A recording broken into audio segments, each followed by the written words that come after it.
what is the significance of Bhima Koregaon?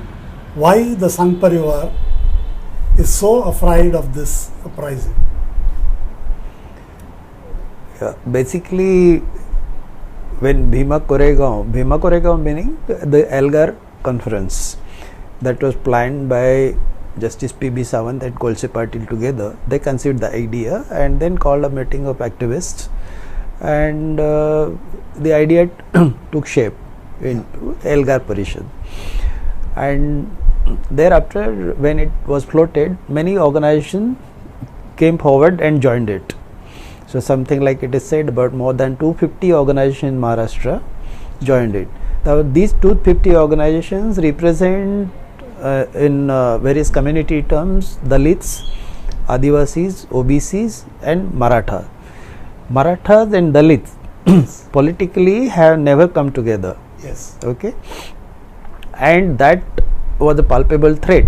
In that has a background also. The Marathas in recent past have been agitating, and this is a manifestation of their annoyance with the present regime. Yes. The BJP regime. One way that they were actually losing their caste rule after many years. Caste rule. Yeah. Yes. Their caste majority of ministers etc. used to be Marathas, and chief minister also used to be Maratha. Now? So now no more. Now Fadnavis is a Brahmin. Fadnavis is a Brahmin. There is a preponderance of Brahmin. There are Marathas, but there is preponderance of the Brahmins. So that is also grudged by Maratha community as such, and the manifestation could be in any form, like the demand for reservation or this Muk Morcha that Marathas had, a series of Muk Morchas they had, also is a kind of manifestation. So there is a kind of frustration about what is the percentage of votes of Marathas and Dalits? Maratha is a very populous community. Now this Maratha has a history. Maratha is nothing like a caste. Yes. But those people in Western Maharashtra that served in the army, they started calling themselves Marathas. Okay. So basically that is the cultivator caste, okay, farming caste. And all Shudras, now that became a fashionable because Marathas came into political prominence, etc. So many people who were known to be Kunbis also called themselves Marathas. Okay. They don't intermarry. Yet they are no, Marathas. they do. There are differences in Maratha. That's not a homogeneous community. But I think largely the differences are in class terms, not a caste terms. Okay. There are very wealthy Maratha, there are in between Maratha, and there are lower Marathas who are marginal small farmers like that. But they are the primary social base of BJP? Can't say. No, largely Marathas subscribe to their Maratha kind of political base. The lower Marathas could be BJP.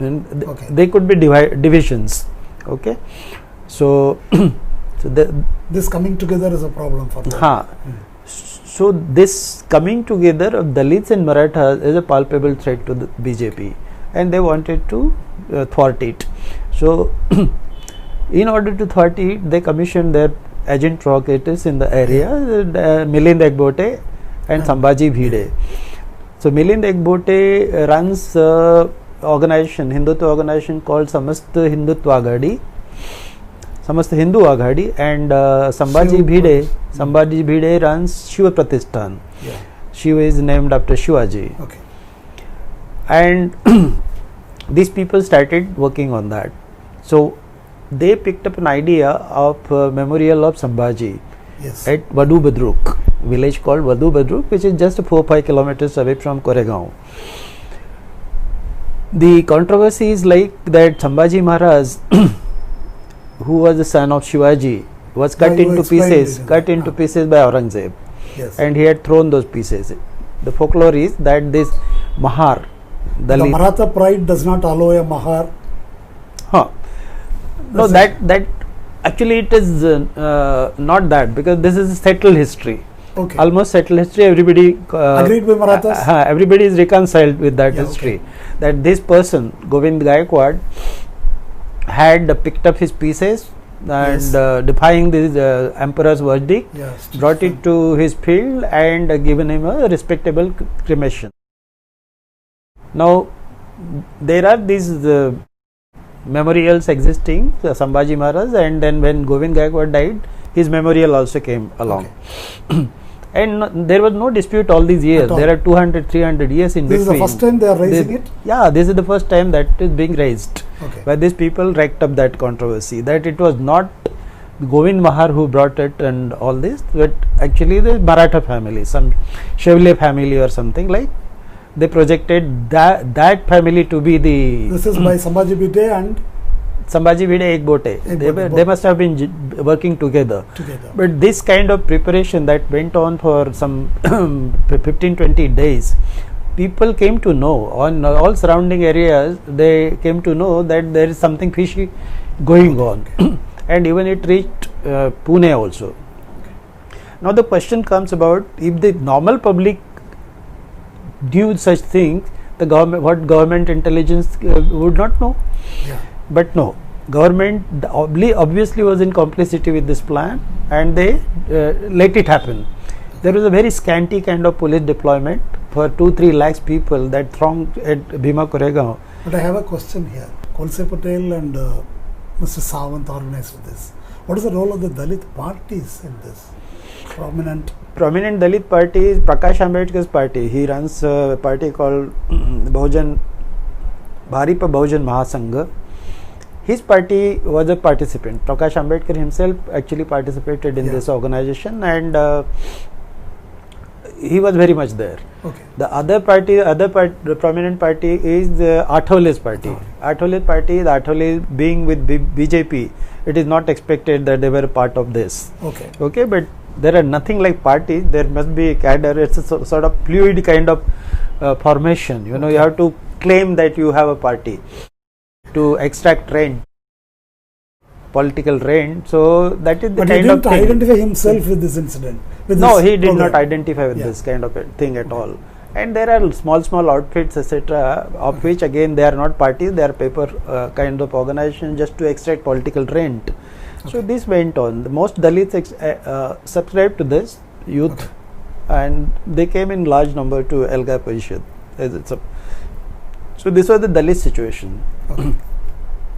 So this was a challenge, and this riot happened. So this riot was engineered. This happened. Elgar Parishad took place on 31st, and first it's a traditional kind of visit to the Bhima Koregaon memorial. So lots of people, because this was kind of very publicized event. So more than average number of people actually visited that. So around I think 10-11 o'clock or something like that, an attack took place. Why this large turnout? The assertion against what? There is no assertion. This congregation needs to be understood. Congregation associated with name of Ambedkar is happening everywhere, and the crowds is swelling by every passing year. Did it have a concealed anti-Modi message? Bhima Koregaon congregation as such, I would not say that it did have something like an anti-Modi message, etc. There are two parts of it. And Elgar Parishad was declaredly anti-Modi. Okay. But Bhima Koregaon, there is a mix of people, because these people also were to go to Bhima Koregaon. Probably they had not reached or whatever. It's a common symbol of. Yeah, it is something like a pilgrimage. For normal Dalits, and they come from all kinds of places, as distant places as Punjab. So they would come. But this coming together of OBCs and Marathas with this, does that have a political meaning? It does have a political meaning. That is what is sensed by the BJP. Ruling BJP sensed it, and that's why everything was engineered, you know. Elgar Parishad was organized expressly for anti-Modi, anti-BJP. Okay, there is no hiding the fact. Okay. So at the end of the speeches, etc., in that conference, then they took a collective pledge administered by some girl, I think Harshali, that they would defend the constitution and oppose anybody who opposes it, and they would never vote for BJP. That kind of collective pledge was taken by all delegates. So this happened. This is a provocation enough for BJP to retaliate. But this engineered riot, and the following arrest now Yeah. of more than 5 people. What is the reaction of the Dalit community at large, or those people who were participants in the program? No, participants in program and Dalit community is annoyed enough, that Yes. could be said, but there is no collective reaction that is seen. Okay. Nobody, to my knowledge, has really come out and saying in support of this. Against, yeah. One way it could be said that it's something like a terror. Prakash Ambedkar has condemned it. Prakash Ambedkar has come, and if you take him as a spokesman for Dalits, this Yes. group of Dalits, Yeah. then you can say also that it's an organized expression. But beyond that, probably nothing much has happened. So he had definitely come out and he trashed all this kind of evidence and condemned the police inclusion of his name and subsequent arrests also. He has been consistent in his statement. But does this have any impact on the upper caste or the so-called vote bank of BJP? A positive impact for them. BJP is actually the coalition government. Yeah. So Shiv Sena plus BJP, and their supporters are not of the same composition, Okay. same character or something. Shiv Sena is silent Hmm? on this. Shiv Sena surprisingly trashed. Oh. There is a kind of game being played in Okay. Maharashtra, Shiv Sena versus BJP. Yeah. So Shiv Sena keeps on throwing the tantrums that they would separate out, but he will never go away. Okay. And his mouthpiece Samna. Yeah. So he has trashed this kind of police evidence and everything, and be condemned. They are not Okay. subscribed that this is true really. So Yeah. they have also called it fake. Okay. So this kind of bickering has been going on between BJP and Shiv Sena. It's a kind of gameplay. But can we say that this has not yielded expected results for the BJP in terms of public opinion? It may not be answered in a very now, but it's something like a wait and watch kind of situation. But Okay. people are annoyed. Not many people have taken it sort of lightly. And believe. They did not. It is not credible. Okay. So whatever that has happened, many people thought that is an excess. Unless you are very, very Modi Bhakt kind of fellow, a hardcore BJP guy, then only you would subscribe to such nonsense, and those people have been voicing such opinions. But large amount of people, even inclined to vote for BJP, probably would be annoyed with this. Annoyed with this. Yeah. So why this happened? In the sense that is it for, I mean, the Sanatan Sanstha people were being arrested under UAPA, and it has to be, I mean, it will be highlighted. Was it for the reason that to conceal that or to underplay that this has happened? Can we say that? Absolutely, from point to point, things started shifting. Initially, that was a threat which they engineered, that riot, etc. Yeah. But thereafter, Dalits observed the Bandh Yeah. on 3rd. Demanding Bhide's arrest. 3rd. So that was very successful, and that again became an uptrend. Yeah. Okay, and the demand for arrest of Egbote and Bhide started escalating. So these people had to come with some response. So they started insinuating that there were inflammatory speeches made in the conference, and because of that this riot took place. Now again people got annoyed because Dalits, how can they be making inflammatory speeches and getting beaten by Marathas? Okay, so this kind of falsehoods actually was annoying to people. Yeah. So then they came out with the story, started insinuating that Algar Parishad actually was funded by Maoist. They wanted to create an alibi for some such action, and in April then they raided houses of Kabir Kala Manch. Kabir Kala Manch people were in front of as organizers. So they raided them. They did not have much kind of thing, but they claimed that okay, on this basis, etc. They started saying that not only fund, it was organized by Maoists only. So alongside these real organizers, justices kept on saying that no, we are the real organizers, and these people did not have anything to do. Nor did we require any money for the conference. It did not require any money. But the raids happened in April.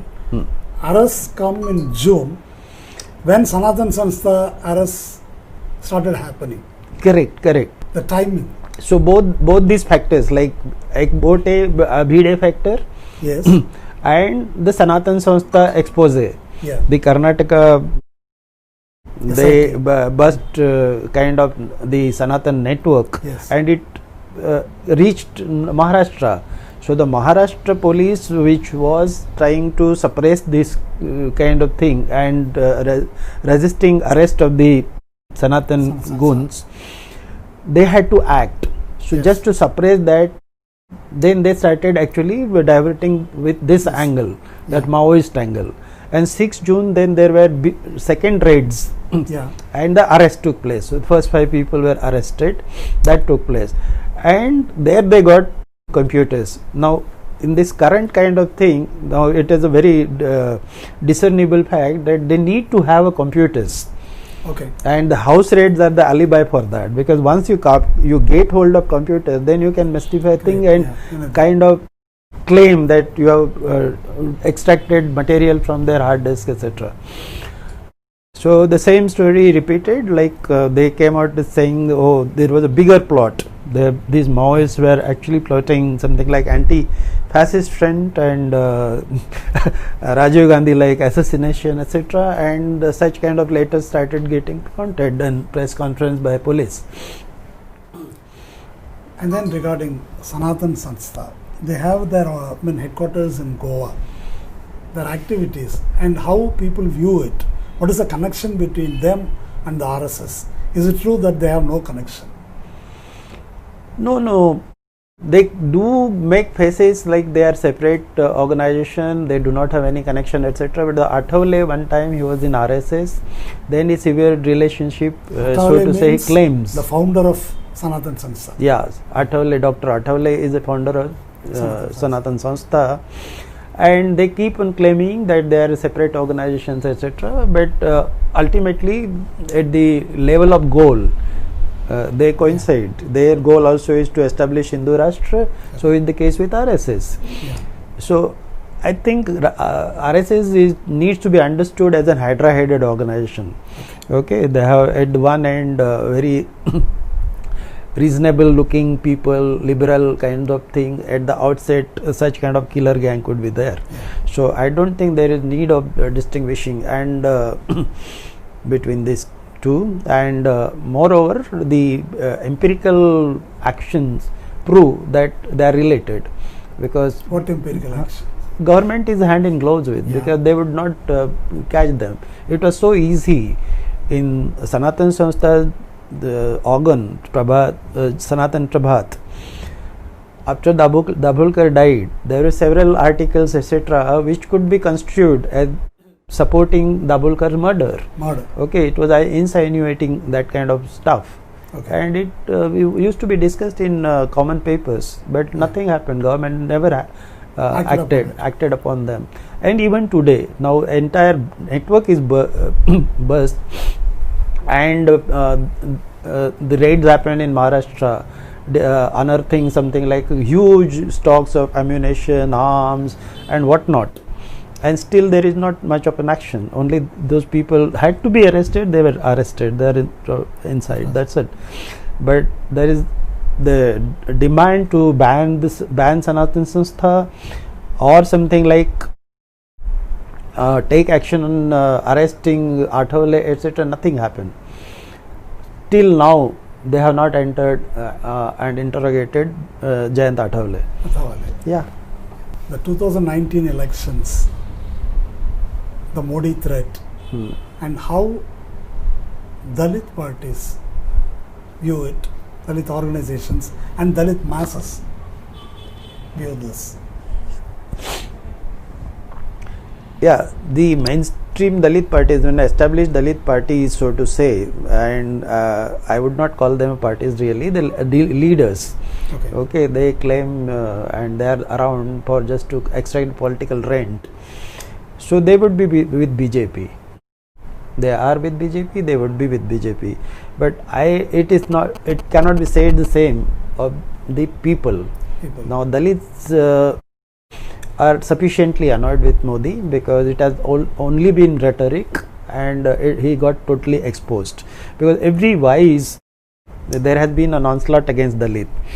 Their SCPC plan, their scholarship, their reservation, their SC/ST Act, all these actions actually are annoying enough for Dalits, and all across India there is a kind of anger among Dalits. So I think, and Modi also perhaps has discounted Dalits. He also knows that Dalits are no more reliable. No more reliable. And that's why he is daring to take these kinds of actions. He is almost sure that he won't get Dalit votes. Yeah, almost sure. He must have discounted. He must have discounted by seeing the things, because they also have an intelligence, and they would be getting a feel of the left. About the left. No, it's an attempt of isolating the radical opinion of Dalits from the Dalit masses. That to some extent it happens, because among Dalits there is an allergy towards the left. So that could happen, but that plan also might not. As vis-a-vis Modi, probably this will not work. This will not work. Yeah, I think so. About the left and the Modi threat in 2019. What is the position of the left in your viewpoint? Left in parliamentary left? Parliamentary left and non-parliamentary left. I think it's a danger for all. Whosoever do not subscribe to BJP's kind of politics. It's a scary situation. It's danger not for just for some set of people, but it's a danger to the country, because the kind of agenda they have before them has a large scale implications. Once they really accomplish that their kind of goal, and which is what Modi is after, we will perhaps lose India, and there would be generation that would be spent to struggle against it, to restore things, and may not be restorable in the current world. The polls say that he is losing credibility. Congress says that they will win in Madhya Pradesh, Rajasthan, etc. Then is there really a Modi threat in 2019? That's the bigger. That's truth. That's quite true that Modi is losing its credibility very fast. He is getting exposed by his non-performance on every parameter. He has not delivered on any of the parameters. That is the truth. And people started writing, and that is precisely he does not want people to say in election year. And these kinds of actions, his arrests and all those kinds of terrorizing act, is because of that. Okay. How do we estimate that he is invincible or vulnerable? Both. Both. Invincible in sense that there is no political alternative that before the people, and to that extent he appears invincible. But but he is vulnerable also because of his misdoings and because of his kinds of unscrupulous actions. He is vulnerable too. So both ways. It's only a question of which side would weigh more. Depends upon the opposition's preparation. So if the opposition actually kind of behaves with some sense and comes together to fight this menace. The curious situation is the people struggle. We can see that everywhere on various issues in all states. But those struggles are not led by the parliamentary parties. That's right, because parliamentary parties are no more interested in struggles. But again, they have to represent the people against Modi. Yeah, but that can be done. These days struggles are discounted. They do not bring commensurate results. So there is no profit in that. So at the 11th hour, something like if you do some gimmick, etc., you could still fool the people and get their votes. So it all depends upon that. It's something like game reserved for the last hour. So that being the case, but the real struggles of the people for their